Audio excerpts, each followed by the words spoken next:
So, hello again.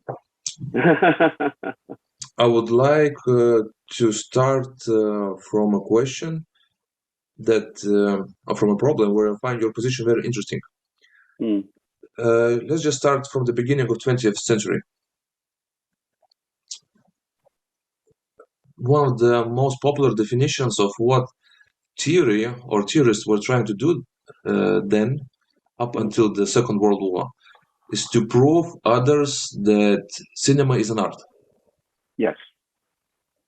But it's quite a reductionistic view and a bit naive.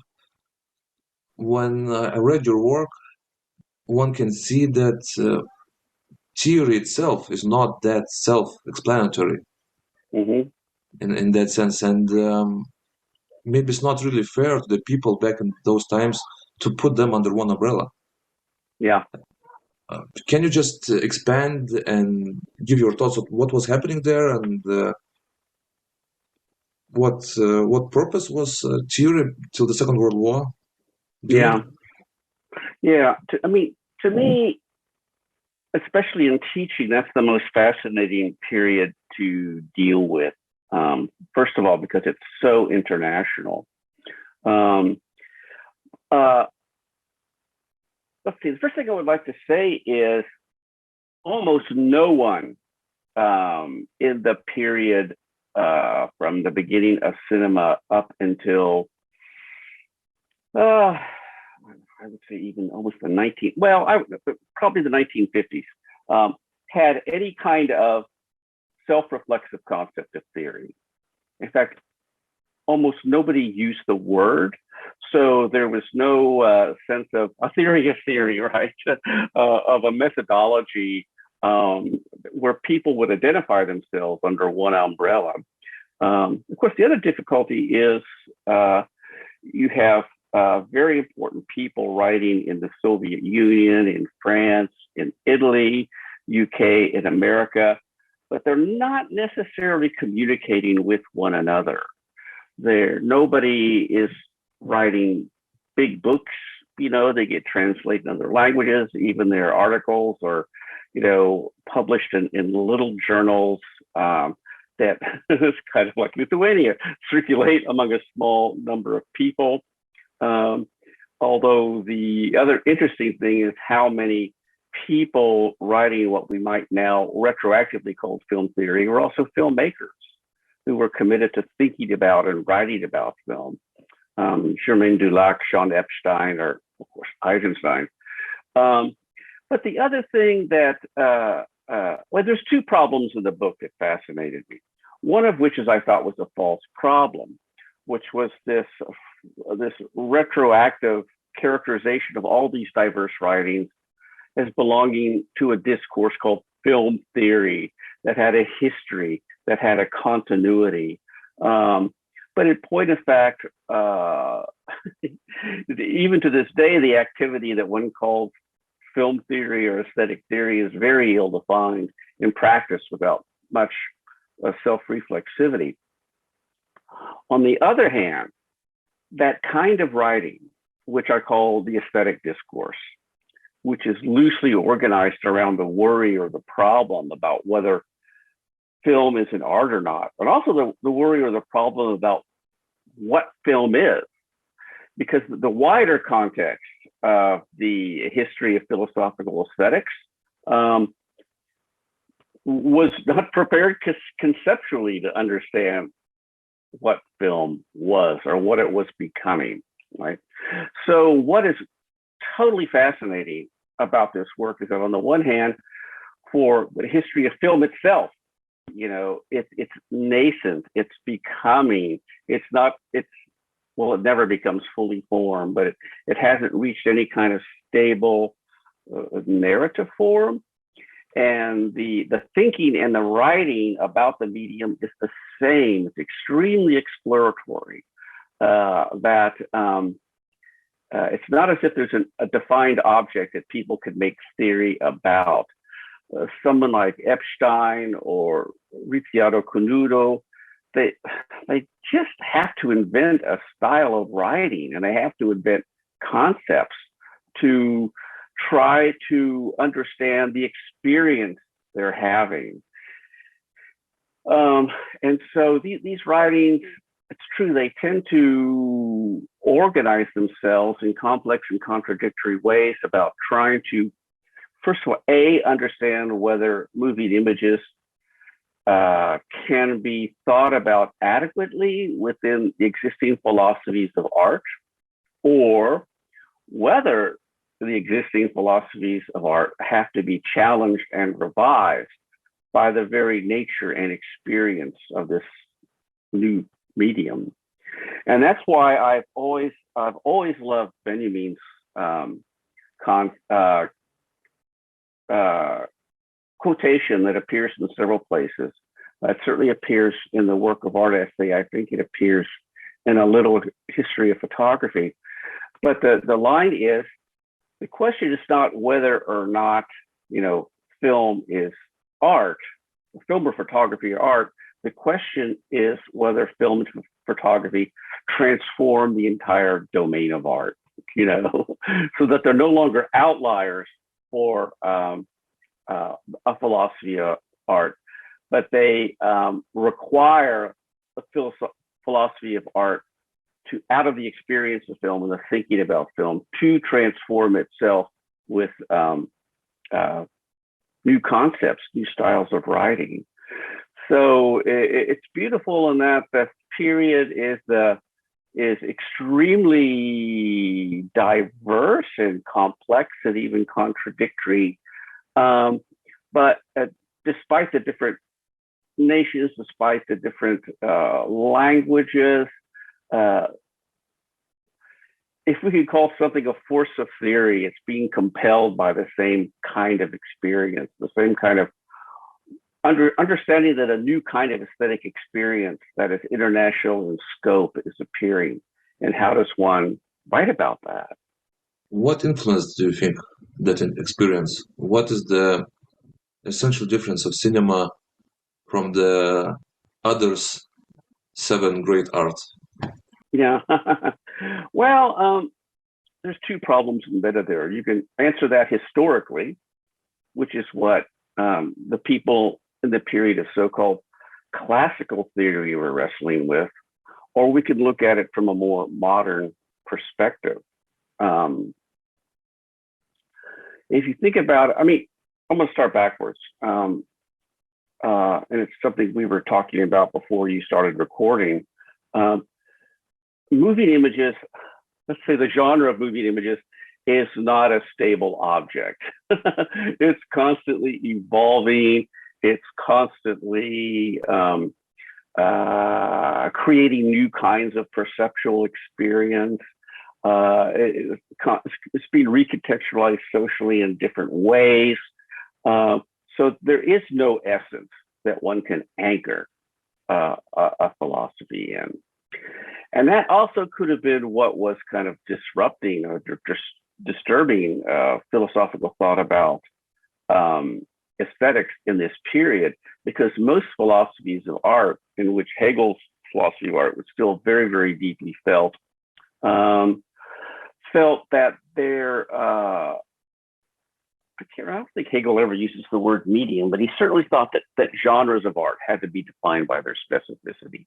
There was something about painting, something about sculpture, something about music, something about architecture, that the specific differences of these forms could be defined philosophically and put into a hierarchy.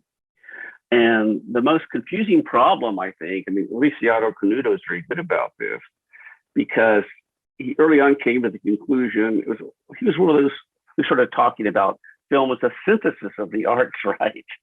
It includes music and architecture and, paintings, but they move.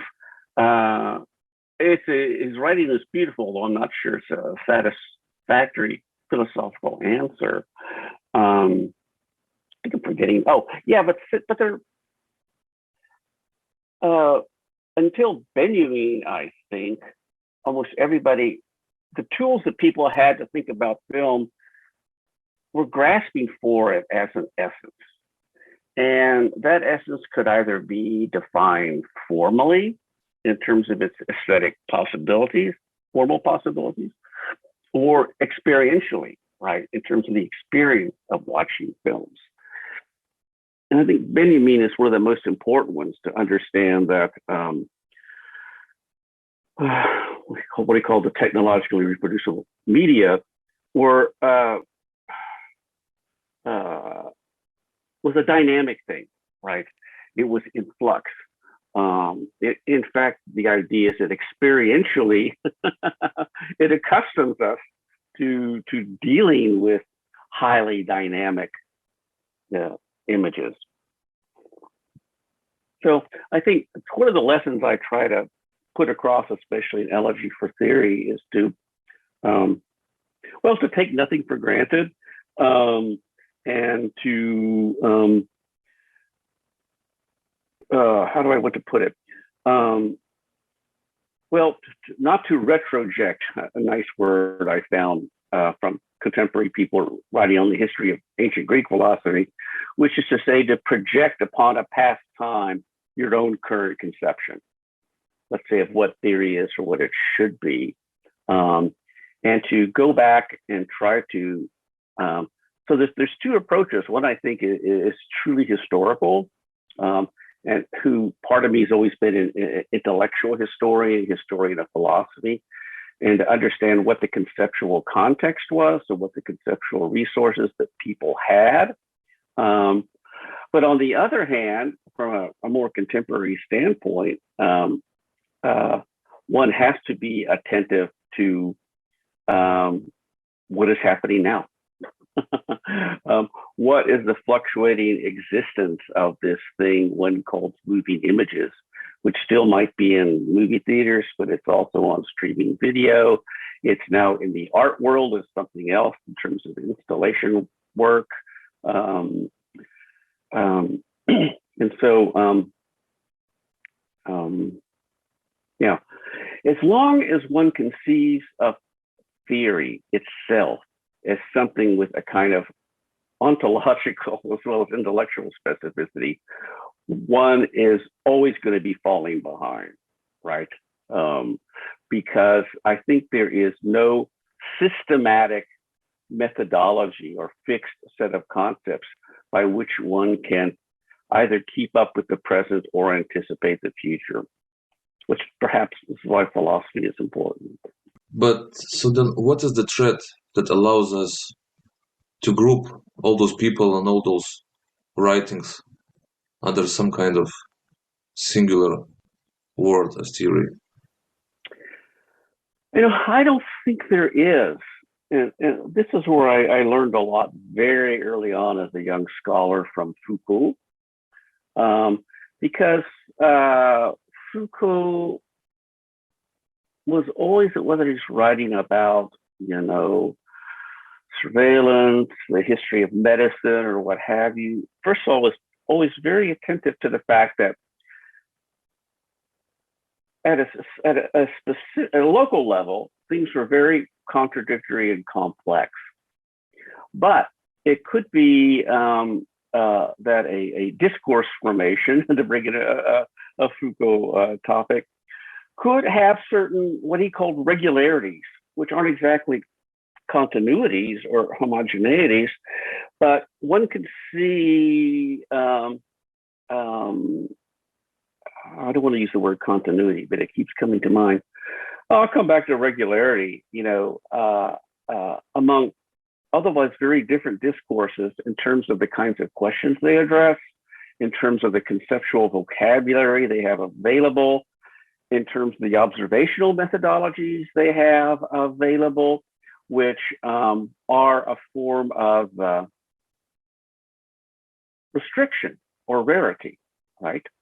The first place to start, I think, I thought it was a very brilliant move of Noel Carroll early on when he wrote his dissertation and then his book about mostly classical film theories. And he took a very diverse group of people and said, basically, in very different ways, they're asking the same three questions, which is film an art, or can it be an art? If it is in art, what range of expressive possibilities or formal possibilities does it present? And what is its social function?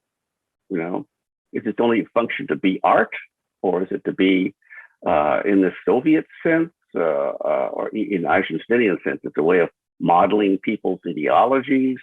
And of course, there's no correct answer to these questions, but the questions are the stable area to which people are giving very, very diverse responses according to their own social and conceptual context. And so for me, it's a danger to think that these things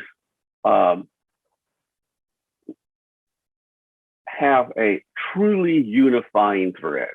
You know, discourse formation is not a unifying thread. It is a historically articulated way of asking and answering questions, of framing them conceptually. All of these things change, you know, on a decade by decade or century by century basis, right? And they're going to change because genealogically they have no fixed point of origin or arrival. No one can still learn a lot from them. One can get an idea that content is relevant here when we speak about cinema. But if you look, let's say what happened after the Second World War, and when the film theory was more or less institutionalized, at least in the US, I don't think I will be incorrect in saying that the main target of theoretical standpoint was the content. So people were interpreting films, not in a formal way, but in what it showed, and more or less. I'm aware that philosophers use this a bit too often, as film theory equals critique of ideology. Right. I don't think it's 100% like that. Maybe one can say that it was the most popular way. What do you think were the reasons for such change and the legacy and importance of that period? Well, again, I mean, I'm hoping my contribution, especially in the Elegy for Theory books, is to try to think about this problem of theory as a problem of discourse formations, whether we're talking about film theory or some other kind of theory. And so, you know, after what I call the aesthetic discourse, organized around these aesthetic problems, many of which are inherited from a very long history of the philosophy of art. What do you refer? The German tradition? Well, the German tradition is very, very strong among the Russians and the French, right?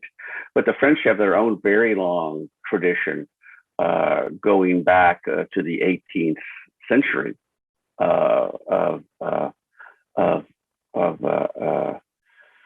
I mean, they called it, I mean, one of the first times that theory is actually used in a systematic sense is basically in a German tradition. Though, as I remark, in those texts, they all, and they're made fun of by much greater philosophers like Kant, that they some of them even take the form of encyclopedias. Here's what art is as a kind of ABCD, right?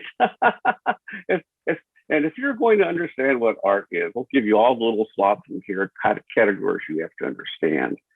Well, that was a definition of theory that people worked under.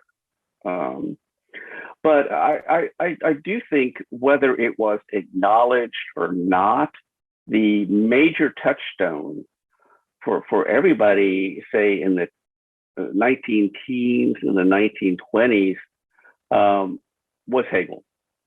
You know, it was just so far It just seeped into the atmosphere of thoughts about art. Not that there weren't other, significant philosophers or parallel things happening to one side, but yeah, there was this kind of Hegelian air people were breathing until people like Benjamin were bringing in the context of Proust and Nietzsche and other people. And the same thing with the idea that in a more contemporary context, the one I was raised up in as a student, a post-68 context, their theory was most definitely in the 70s and 80s conceived as critique of ideology, and this was the deep influence of a certain period of cahiers du cinema and how that period of cahiers du cinema was reinterpreted in the English language through Screen and other journals. And, it was a very specific, it was an odd thing because literary journals like Tel Quel and film journals like Cahiers du Cinema were trying to come to a systematic understanding of ideology by combining Barthesian semiology with Lacanian psychoanalysis and Althusserian Marxism, right? And that was a kind of synthesis that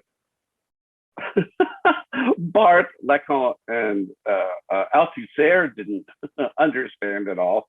And that's what's interesting about it. It's not the major philosophers who are influential with their concepts. It's people working in the domain of film theory that begin forming this specific discourse formation that becomes extremely influential for institutionalized or university film theory. But it's not necessarily a project of Barth, who has a much looser sense of cultural criticism. It's not at all a project of Lacan. And Althusser, who I still admire extremely greatly, was really not so interested in aesthetic problems, right? And so, on the one hand, this is kind of problem that interests me. When you get to the people working at Cahiers in a certain period or working in Screen at a certain period, and then it comes to a lot of academic discourse in the United States, one could say that their use of, what some people say disparagingly as slab theory, Saussure, Lacan, Althusser, Barth, one could say that they were misreadings, right? On the other hand, one could look at them because they have their own internal coherence in terms of concepts, questions, and problems, that it was, a discourse formation in formation. People interested in problems of film and semiotics and film and culture were sort of forging a new kind of discourse formation. Almost nobody was developing a general theory about this.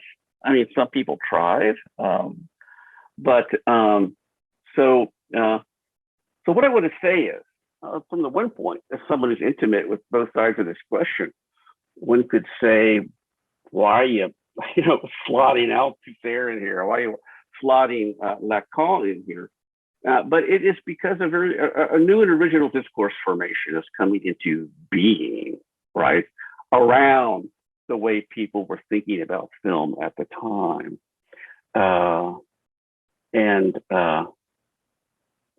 Because I remember when I was a young whippersnapper, there was a lot of critique of film theoretical writing and the critique of ideology at the period, with people saying, well, you got Lacan wrong, you got Althusser wrong, you got Barth wrong. That wasn't the point, because there was a kind of internal coherence for that theory of ideology through film that was quite interesting for its time. It seemed, I think the question of ideology is still important, but that's not the most productive discourse formation for approaching it, I would think. But you would agree that it was the main trend in the discourse on film. It was the main trend, from 68 up into the 90s. And in the 90s, things became very frayed. There was what is this term? It's Francesco Cassetti, I think, who begins talking about field theories, because there's no longer the discourse of ideology, which had its slab theory as a kind of platform. The deeper you get into the 90s and the early 2000s, suddenly research is splintering, including research on ideology, into things like feminist theory, queer theory, critical race theory, disability theory. And it becomes focalized on certain kinds of problems and certain experiences. It's interesting that you brought up the question of content, because it seems to me, especially in this period, content begins driving theoretical problems. Obviously, if you're interested in disability studies, you're going to be looking at the picturing of disabilities on the screen, right? Or if you're interested in critical race theory, the picturing of race and ethnicity on the screen. Although in the best work, it was never separated from either strong formal analysis or an attention to, I guess I would call it an experiential analysis, right? But the disunity became a greater factor in terms of whatever discourse formations people were trying to work within. Yeah, so you described like different paradigms of theory development as a way of discourse formation, and that actually the content became more important with the disintegration of more or less unified. I don't really like a bit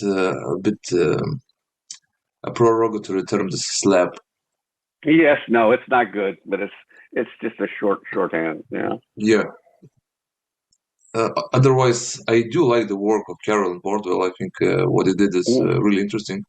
Mm-hmm. But how we can start I can start like this. Hegel once said that the owl of Minerva rises only after the twilight, Mm-hmm. which means that philosophical viewpoint or philosophy can grab things only when they're finished or in decay. Mm-hmm.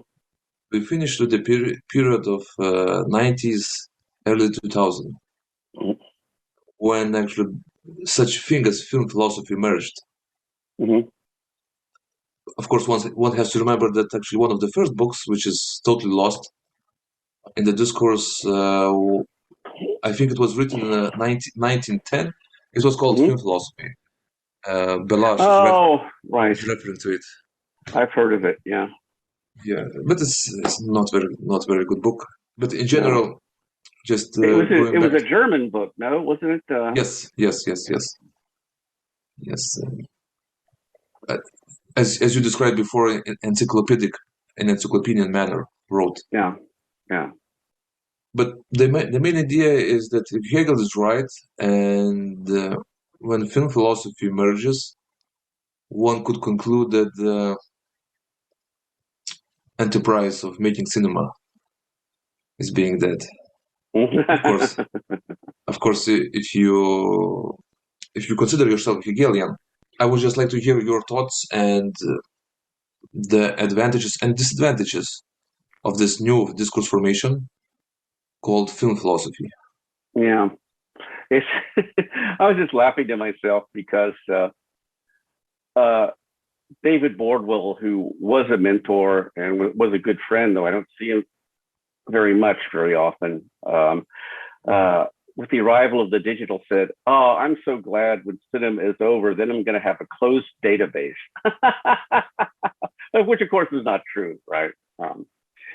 But on the other hand, Well, let's put it this way. On the one hand, if you look at the gigantic schedule for the Society of Cinema and Media Studies, what Cassetti calls field theories are still very much present. You know, I mean, it's so diverse, the kinds of cinemas, the kinds of questions, how people are, you know, forging genres of films to analyze. But on the other hand, the emergence of this thing called film philosophy is quite interesting. I'm trying to hold on to a thought because I'm going to come back. Before I do that, I want to say one other thing. Because I have one extremely controversial position that I try to rethink all of the time, but I still hold on to. And by utter coincidence, because I love the fact when I'm in between books, I can read whatever I want. You know, when I'm working for 3 years on Hannah Arendt, it's like I'm reading nothing but Hannah Arendt and contextual material. But now that I'm sort of in between books, I have to, what have I never read that I need to read? And recently it's been John Dewey's Artist Experience. It is an extremely interesting book, especially having been written in 1934, because I don't want to go into detail about his philosophical account of experience because I think it's complex and I'm just beginning to grasp it. But it's the foundation on which he thinks about art or aesthetic experience. And one of the most important points he tries to make is it is always in flux. You know, there's not a thing called aesthetic experience.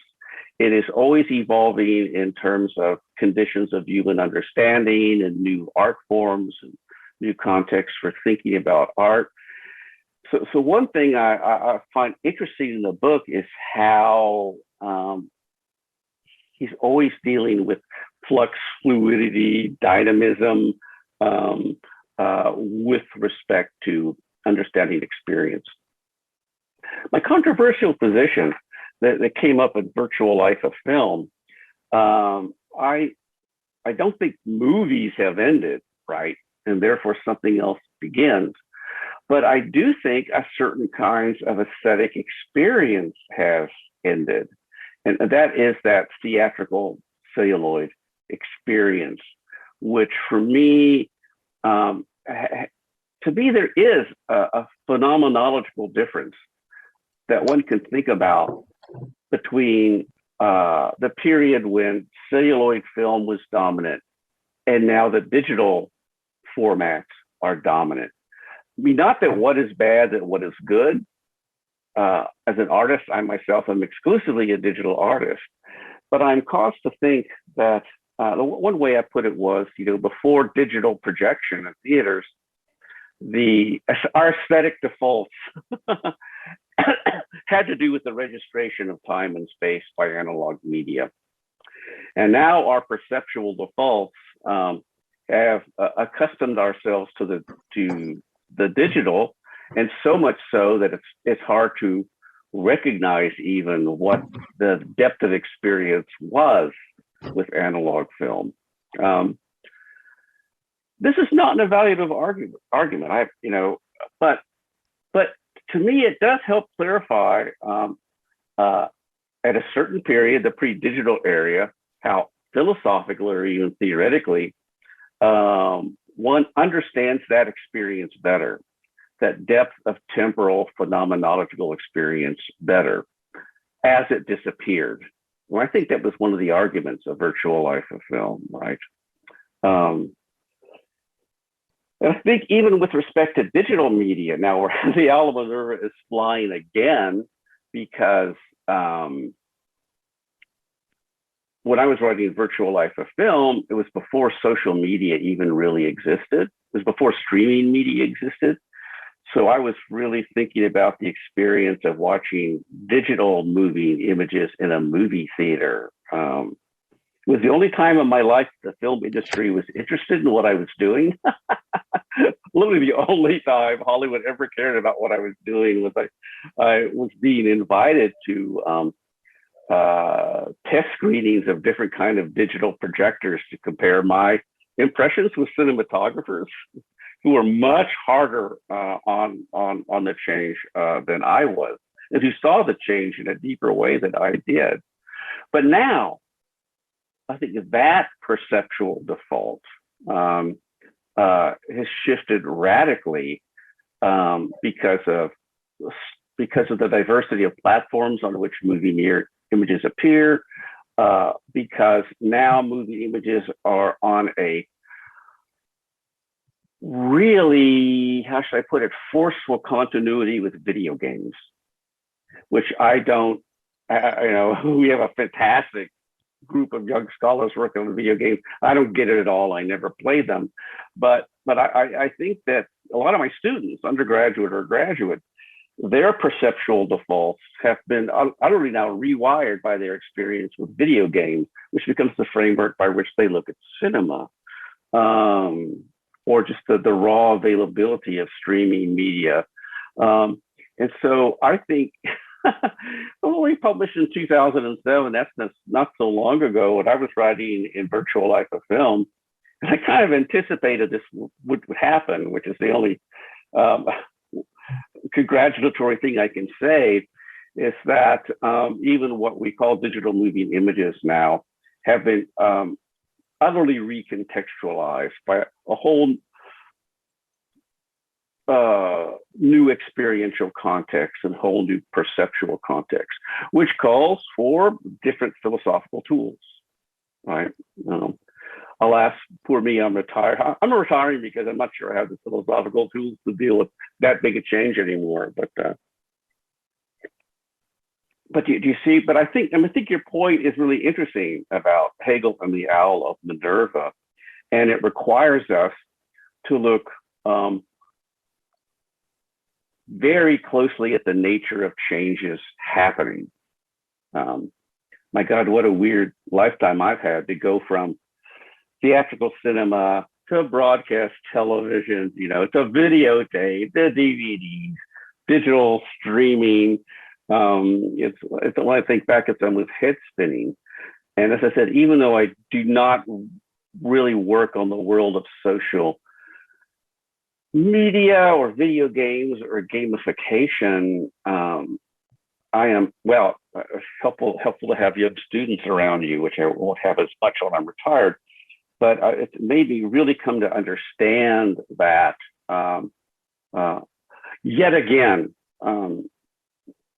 the ontology of moving images, if that's what you want to call it, and the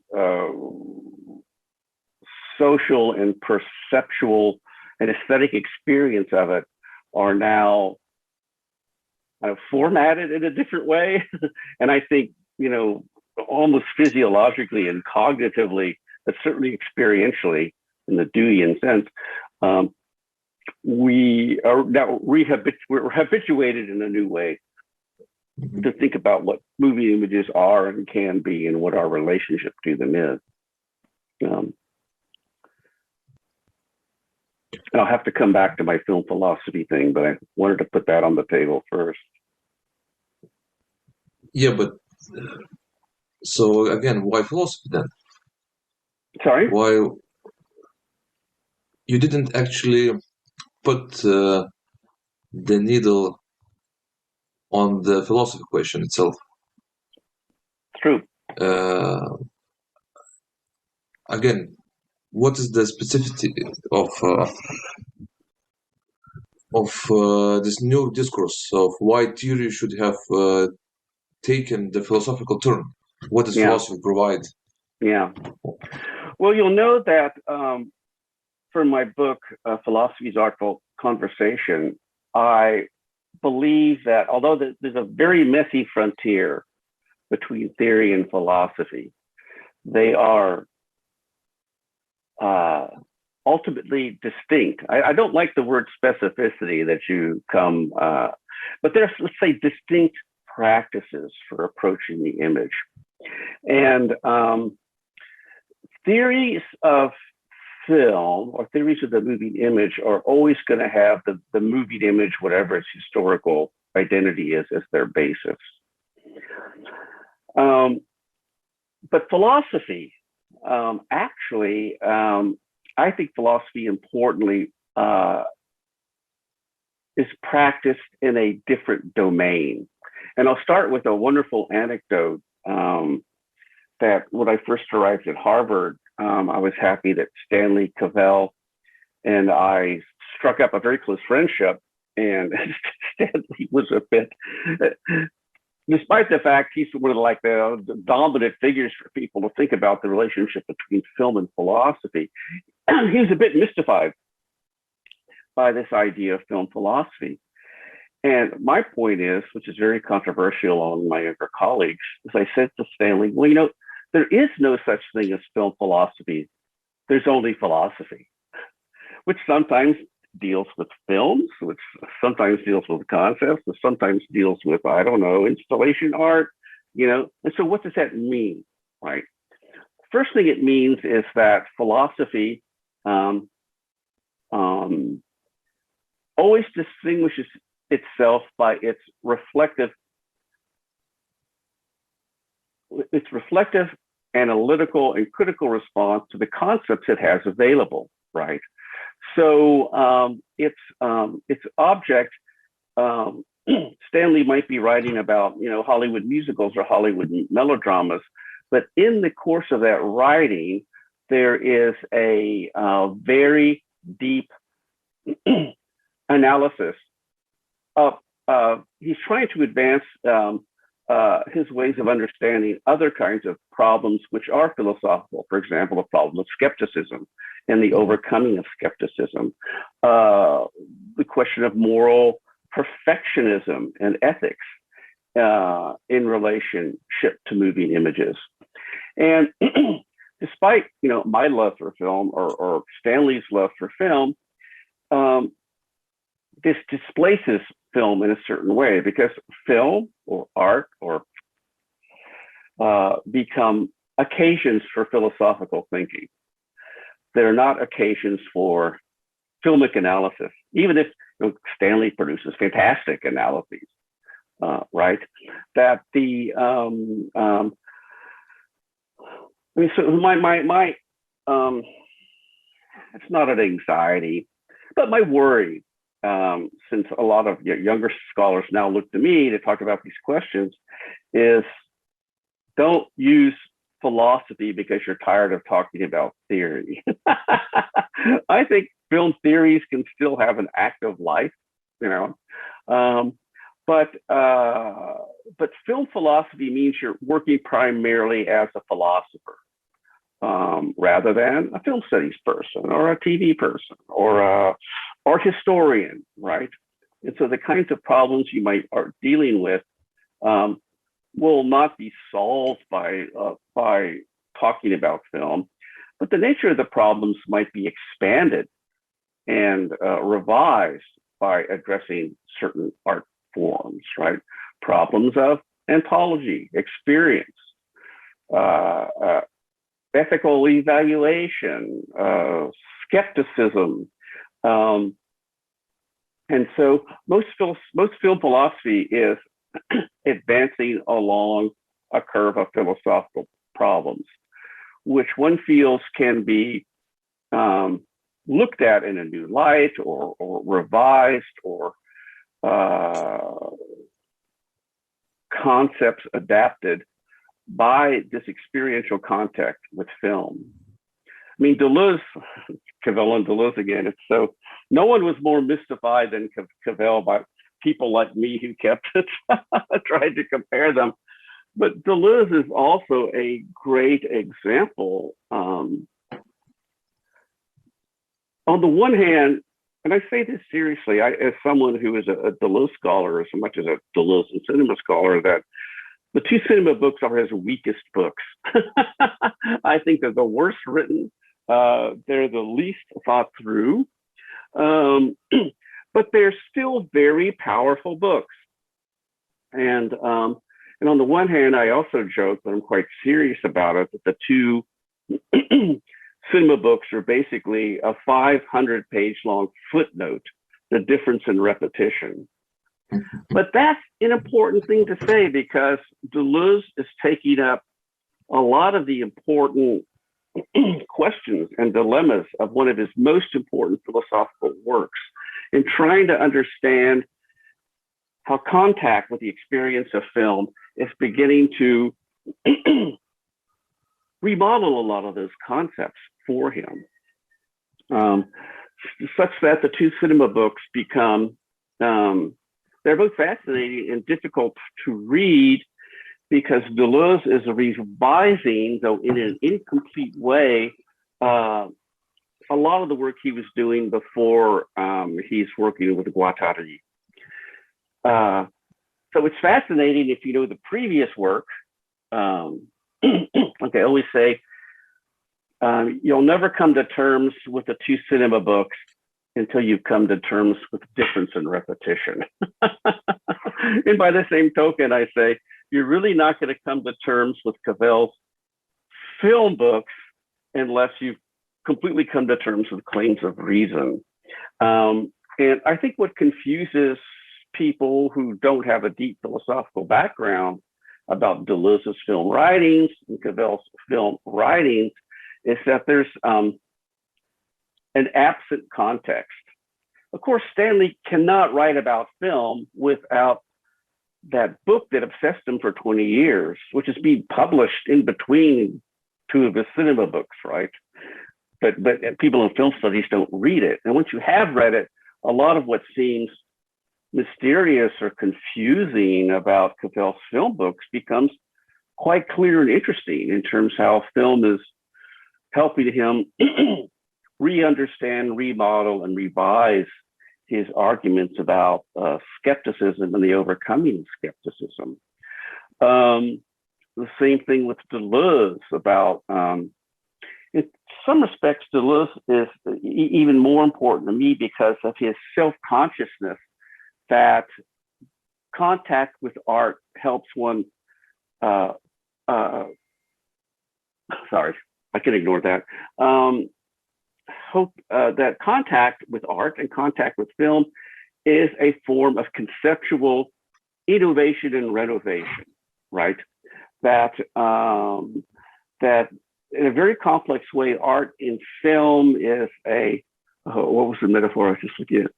A kind of a breeding ground of concepts, you know, but its philosophy really has to give birth to the concepts by its looking and thinking about films, right?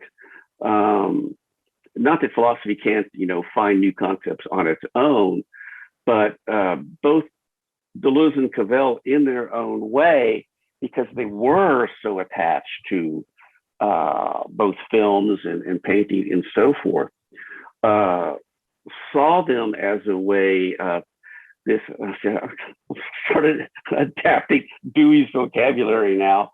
I'm inventing a new discourse for formation.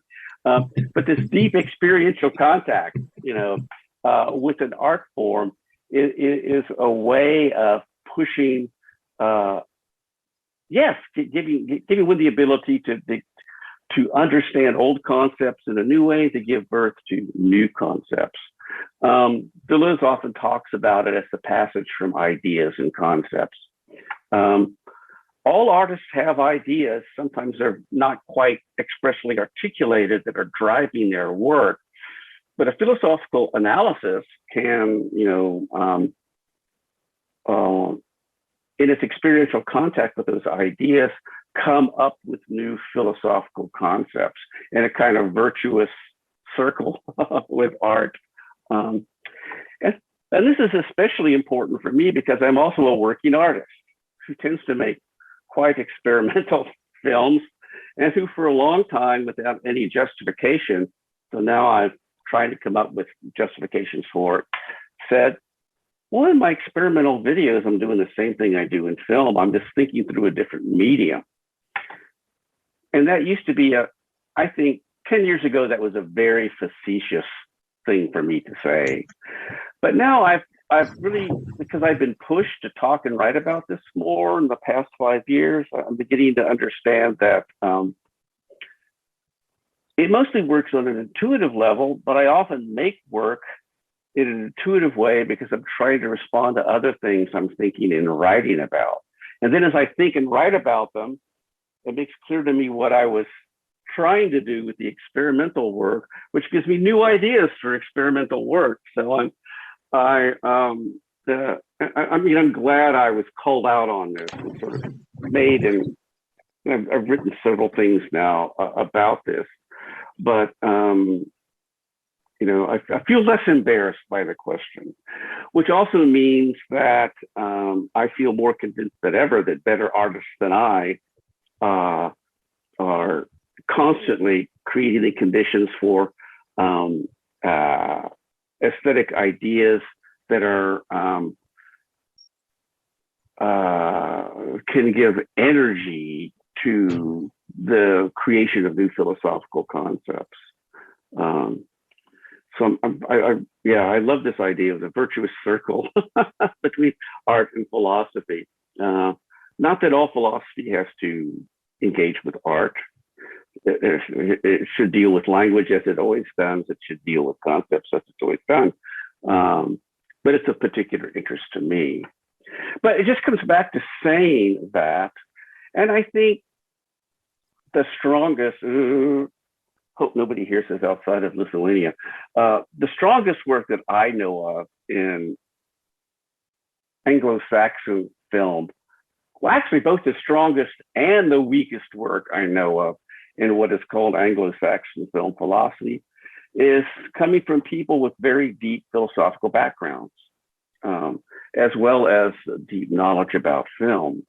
Alas, the weakest work comes from people who either insist too strongly on an analytical context. I excuse Noel Carroll from this critique, though not many of his students.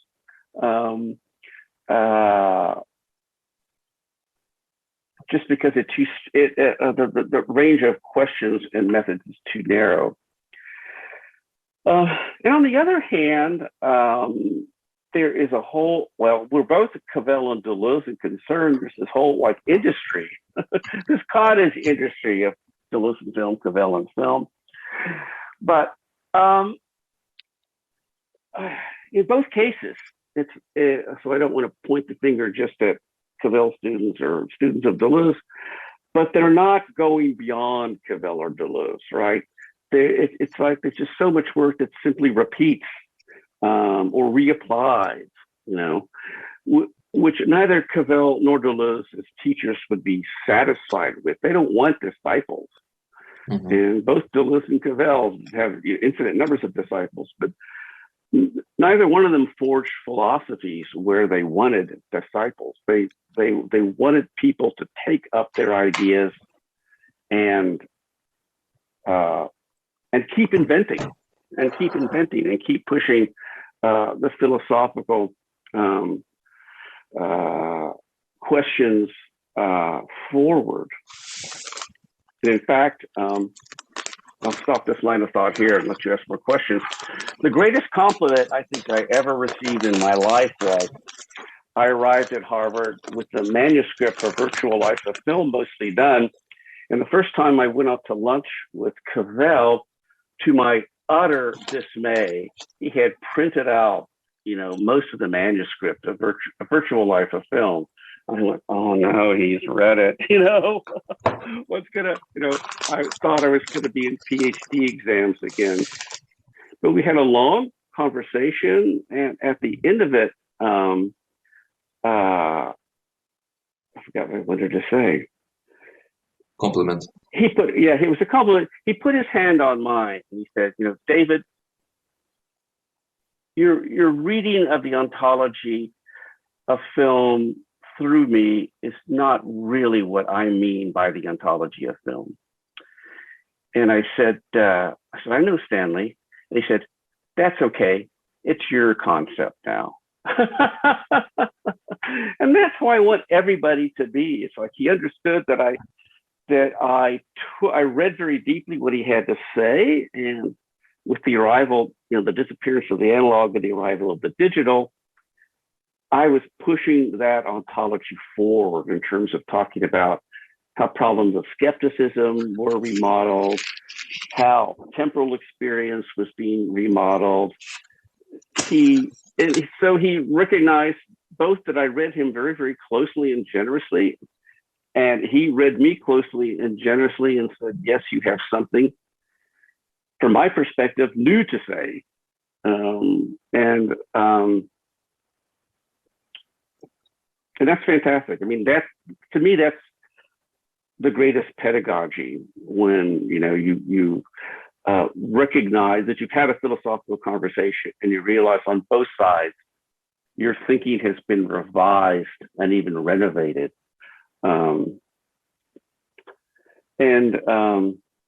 Yeah, that's a very important issue for me. When the philosophical turn began, one of the promises that we were made was the epistemological value, Mm-hmm. that it will bring more truth in our lives. Yeah. For some reason, I don't think Cavill or Delos, they had this kind of goal in their mind. I don't even know who you might be talking about. Who made that promise? The cognitive school. Oh, right. Yeah. Well, I mean, by epistemology, they meant having a more stable factual basis, a more stable methodological basis. I have no problem with that. My problem is with the kind of cognitivism, that even Deleuzianism, that wants to absolutely ground itself in neuroscience, that it has to come back to the material of the brain, as it were. I think that's really important work, but it to me, it has too much confidence in a kind of epistemology that has not been examined enough. I mean, I read every day there's something. I read something in the newspaper 2 days ago about how people researching the science of emotion are all excited about magnetic resonance imaging, because now they're really going to find about where emotion is and how it's processed. Well, that's great. It tells me nothing about how I experience love or anger or sadness or pleasure in relation to art. It just tells me how my neurons fire. Great. But that's what passes as scientific knowledge, right? Well, okay. I leave scientific knowledge to biology and cognitivism, but the kind of, let's say, philosophy should equally be concerned with what I will now call qualitative epistemologies, right? Which includes ethics, which includes, again, how thinking about art encourages us to understand and revise and expand the kinds of concepts we have for talking about art, which can also be looking at the ways we think, right? No hard cognitivist, who's probably a cognitivist scientist and not a philosopher, will ever be satisfied with how most philosophers talk about epistemology, because it is disconnected from the body, the physical body, at least methodologically. But that doesn't mean philosophy doesn't have something to say.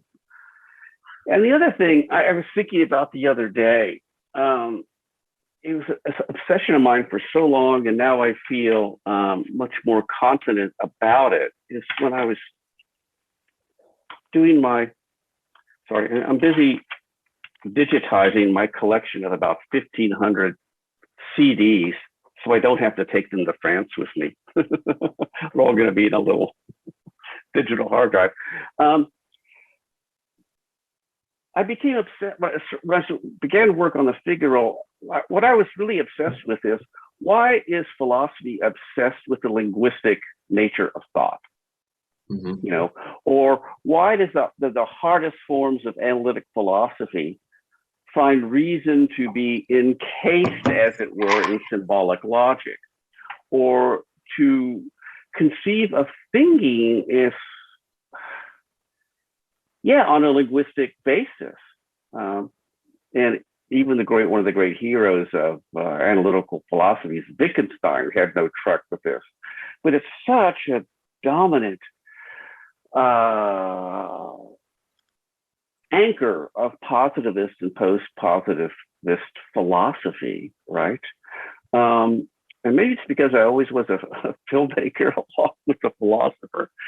It somehow didn't make sense to me, that, and also because I passed through the whole Derrida critique of Saussure phase and phonologocentrism and all of this. What is the hold of a strictly linguistic model on philosophy, or even something that's even a symbolic language rather than a language based in speech? And that's why I began trying to develop a kind of model of language, of expression, and even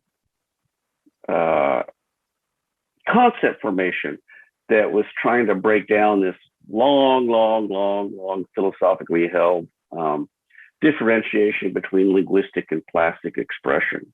And of course, Lyotard was important to me, Derrida was important to me. But somehow now, 30 years later, after that thought, it seems to me it's more widely accepted now. And it might be of the importance that film and art has had for the history of philosophy in the past 30 years. At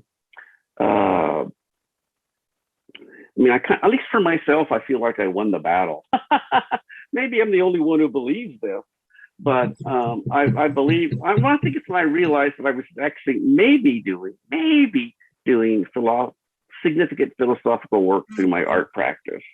And that's when I thought, at least for myself, I may have won the battle. Now, there's so many predominantly philosophy departments, especially in America, that still have their foundation in symbolic logic and linguistic analysis. But it's loosened up, I think. It's there's cracks in the glacier. I forget why what answer I was trying to come to with that. But it's just to say another way in which philosophy of film or philosophy of art might be reforming, as it were, certain ways in which philosophy thinks itself and its conceptual basis, and what thinking is and what expression is, how does one express concepts, and so forth. Well, there is a critical stance towards that philosophy should be science of doing philosophy. But again, I find a lot of interesting things and quite conscious way of doing things. So maybe not to the extent that it was done in the US in the 50s and 60s. Yeah, that was a strange period. But in general, I think it has its place. It has its place in philosophy itself, and in general, just the respect for writing and being clear. And let's say, just you said about the laws. It's the laws that is worst books on cinema. My perception on them is that not the laws himself, but the reception of him sometimes is very clumsy, and and people don't really know what they're talking about. Yeah, they're considering them Deleuzian, but it's like just atoms with no. Of course, Deleuze was against conversation, but he said that in conversations, minds, in the Habermas sense, yeah, that The true thought it dies. But what I'm trying to say that I think actually it shows like the basic bones of the lost philosophy, Mm-hmm. the cinema books, and Yeah. when it's without all this linguistic um, performative Mm-hmm. side, which is important because it gets you into his thinking, like just Yeah. reconceptualizing all stuff, Yeah. and then sometimes you can see that there's people who work with the laws, and when they really work and try to understand, there's fire in the eyes Yeah. if they do the right work. But the unfortunate thing is that if you're not if you're not okay with the idea spending 1 year of your life, let's say, Mm-hmm.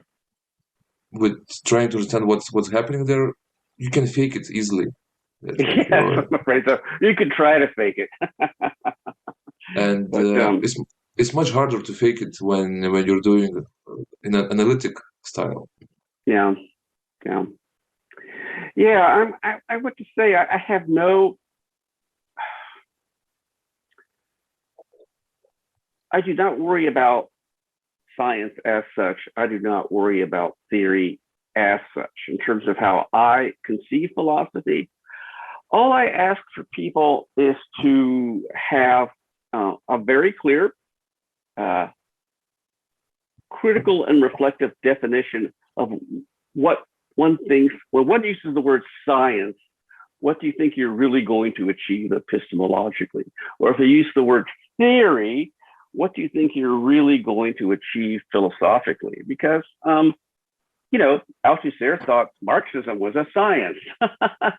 And he had a particular definition of science, quite interesting, from Kangelheim and others that, most analytic philosophers aren't going to accept. And there the irony is that, the conceptual horizons of most people's account of science, and even I would dare to say their belief system with respect to science, is as unstable as people's adherence to the word theory, which is why you can't be loose about it in either sense. I don't think you need to be an analytical philosopher to not be loose with language, right? Mhm. But the thing is, you can't take things for granted, which all of us do anyway, because you have to, otherwise your work doesn't advance. If you question yourself too much, you'll never write the next page. But then when it becomes a debate, for example, between the cognitivist side of film philosophy and or a Cavillian Deleuzian side of film philosophy, they don't use science as a weapon. We need to have a more thoughtful and rigorous account, and the best do that. I think. That's a place where I've always admired. People think Noel Carroll and I should hate each other, but in fact, we've been lifelong friends and we've argued constantly, and the arguments are of benefit to us both. And that's a kind of precious friendship. Anyway, I think I moralized enough about that question. But I agree with you that the important thing is for work to be conscientious, to reach out to its reader. Because I've also gotten used to finding, as clear as I've tried to make my most difficult arguments, they still seem quite opaque to people sometimes. But that's all right. In fact, I just finished an essay that will come out in the summer called In Praise of Philosophical Misreading, which is to say some of the strongest sites of philosophical innovation are intentional or unintentional misreadings of other philosophers. My best example being, even people who are so-called continental philosophers, when I talk about Deleuze, it comes up more than once that they'll say, Well, this is all well and good, but you know that Deleuze's account of Nietzsche's eternal return, it's just kind of nonsense. It's not what Nietzsche meant. I go, well, first of all, it's hard to know what Nietzsche meant.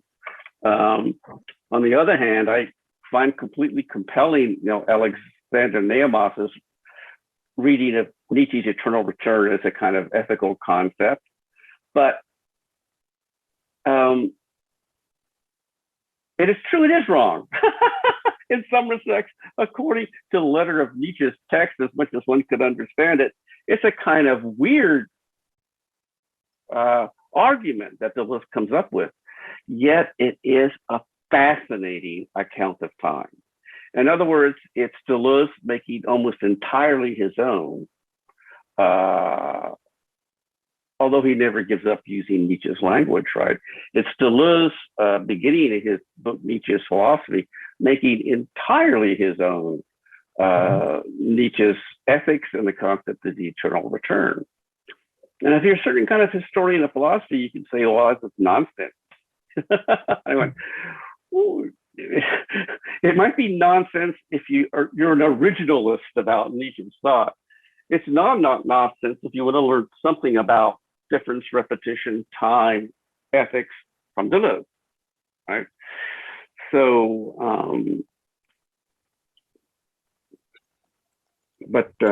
yeah, there's a lot of philosophy departments that won't pass your dissertation if you do things like that. So it's the virtue of getting to a certain phase of your career. Yeah, I agree. I agree with you. I agree with you that in general, I just think philosophy itself is very strange because we're just reading people who are dead, and like the chronology of the field and the discourse, the keywords are the surnames or the nicknames of, let's say, Plato. Yeah. And you don't have that maybe sometimes in art, but then we have movements and epochs, and it's just when you think it's just about people who taught something, and why you can still be a relevant Platonist these days is because we have a totally different interpretation. Let's say than somebody have the true interpretation in the 19th century of Germany. Yeah.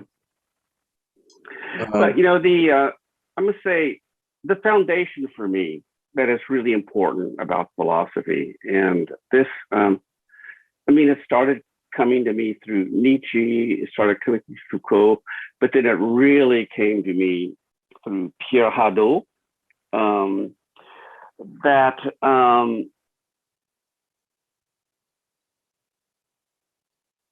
that philosophy is an ethical practice before it is an epistemological practice. And that is, this is Hadot's argument. It's just fascinating. I find him endlessly fascinating as a philosopher who's a historian of, classical Greek and Roman philosophy, which is that the ones who are drawn to philosophy are looking to change their life, are looking for new forms of life in the Wittgensteinian sense. And it's why I've never been attached to a philosophy department. They wouldn't have me anyway, but I still insist that I am a philosopher. Again, that might be the controversial argument of philosophy's artful conversation is these somethings afterwards. But even we're working on film and other art is concerned, I think there's a very deep relationship between epistemology and ethics, but there's a way in which ethics comes first. I think that was true for Wittgenstein as well. He wanted philosophy to count for our daily lives, and he wanted it to count for everyone. And something that Cavell took from Wittgenstein is to say that every human being is engaged in philosophical activity. What does this mean? Arendt as well. Every day, they just don't know that it is. They don't think of themselves as philosopher, but every time there's an argument about something that's moral or immoral, or an argument about challenging someone's belief with your own belief or saying something is good or bad, if you try to give clear justifications of that, you're acting as a philosopher whether you know it or not, right? And everybody is concerned with these questions. I mean, Kant was very clear about that too, in ways that didn't reach out to a common audience, but he was very clear about the questions of philosophies are the questions that are on everybody's mind. You know, it's just that philosophers might deal with them in special languages or what have you. But it's important to never lose sight of the fact that philosophy is a human practice, and it's about the revisability of human thought and human community. And this is kind of my obsession right now, especially in the Hannah Arendt book. That's what I was planning to ask you, because if one looks at your work, everything is very coherent. Your first book is about the certain applications of film theory, and then, I mean, it's just, let's say, description of the formation of discourse and maybe where it can go. Mm-hmm. And then your last book about Hannah Arendt, I was reading it, and I was like, I was not truly getting how can you come after Elish for theory to Hannah Arendt? Yeah, for me it's all for me it's all one great. I believe that I hate the continuity of my work, but I see clear lines of evolution. At least that development. The Hannah Arendt book was a complete surprise to me. And it came about, as I try to explain in the introduction, that in Elegy for Theory, in Philosophy's Art for Conversation, because the humanities, again, it's like the weather, everybody talks about it, but nobody knows what it is, are under such stress in American universities to justify themselves and what they do. And I became quite obsessed with this idea of thinking about what it would mean to try to organize a philosophy of the humanities, meaning to take a step back and say, what makes the humanities count? And this is where when I sort of began reading Hannah Arendt and her reading of Kant, again, it might be controversial, but I think that whether you're in a literature class, a history of art class, a film class, learning a foreign language, learning a foreign literature, you're practicing, you're encountering practices of interpretation and evaluation that are fundamentally questions of judgment, right? You're learning how to make in a classroom, in a community with others, you are practicing how to make judgments and defend judgments, hopefully revise your judgments, and think about what a community formation is around certain kinds of interpretive practices or certain kinds of moral or evaluative context. Well,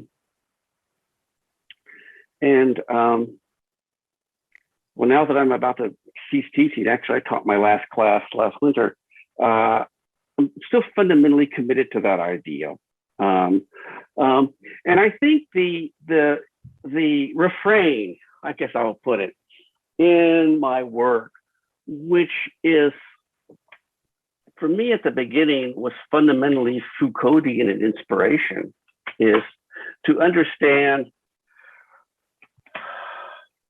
our epistemologies are always historically bound, and you will never come to new thinking until you find a way of taking that step back to finding a way to understand the limits or horizons of the discourse formation you are embedded in, right? And so my first book, in a way, as a kid who went to Paris and he studied with Raymond Borg, Christian Metz, and was immersed in Althusser and Lacan, and that is what I did. But at some point, I realized that as important as I thought that discourse was, I needed somehow to liberate myself from it.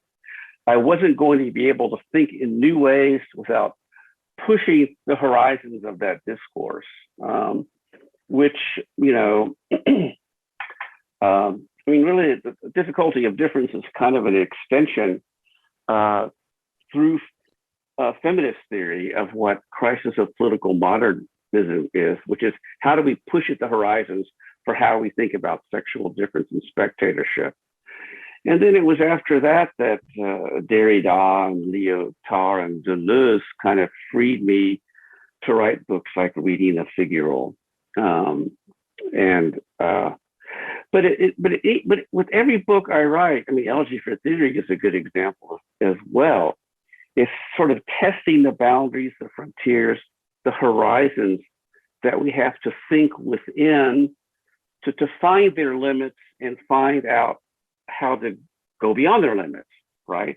Otherwise, you're just a hamster in a wheel with your discourse. And to me, that's what philosophical criticism is. It's not often recognized in Foucault, but it's fundamentally a Kantian as well. And so I find oddly that a refrain through my life who's kind of never been absent from me in a weird way has been Kant. But philosophical criticism is how to renew your thought, renew your life. Simple as that. It's a complex and difficult task, but that's what it should be. And with that, I have to tell you that I keep getting these texts and stuff because I need to close off pretty soon. And you did pull 90 minutes out of me, so you and probably more. Is it worth doing it? The expansion of horizons? Well, if you don't do it, you're to your personal perspective. Oh yeah, I mean, you know, I come from a family of coal miners and steel mill workers. And my dad was a salesman and my mother a switchboard operator. And I'm the first person in my family to graduate with a university degree, much less a PhD. And it came about because of, I mean, I don't know how it became so integrated early on into my personality, but being a philosopher without even knowing I was a philosopher, I was just constantly curious, constantly trying to critique what I thought, what others thought, to understand what the influences on me were, to clarify them, and then move beyond them. So what I've been calling philosophical criticism is something I feel like I was doing my whole life, even without knowing that's what it was. And it was my way of becoming who I am, or becoming who I want to be, or maybe will be. Because if I stopped, I'm going to be a senile old professor. You know, I can't stop. You know, but that's, you know, it's on a path of ethical and epistemological revisability, in which judgment plays an extremely important role. And so sometimes people think it's weird that I've written the books that I've written, but when I look back, I see, I guess, a certain kind of philosophical personality in formation and evolution and changing. You know, certainly I've changed my ideas about things, but there's a pattern of thought, a pattern of criticism that I think is sort of characteristic of my books, which all come out of, none of them come out of research projects. They all come out of just obsessive passions that I have to work through in thought and writing.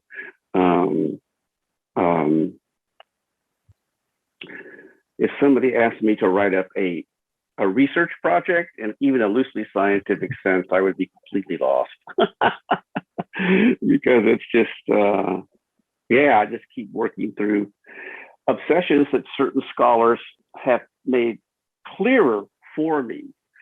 Foucault being a very strong one, Pierre Hadot being a strong one. It was harder to do that through Deleuze and Lyotard, but still they did it as well. And a lot of classical philosophy I read because of the influence of Hadot 15 years ago. And now my work with Arendt, I have unexpectedly become fairly expert in classical philosophy, even though my Greek is atrocious. But it's been a real pleasure. It's something, it just takes you, it shows you, and this is where Hadot is really strong, that the passion for philosophy has always been a particular kind of human passion that has a strong basis in ethical critique and ethical revision. Maybe that's where I need to stop and take a brief nap. I hope that was useful. I mean, it's fun, once, I was saying, I don't know if it'll go more than an hour, but once I get started, I can go forever until I just run out of energy. And it's always, unlike Deleuze, and, I was kind of laughing when you said that often thing about Deleuze that says, conversation stops thought.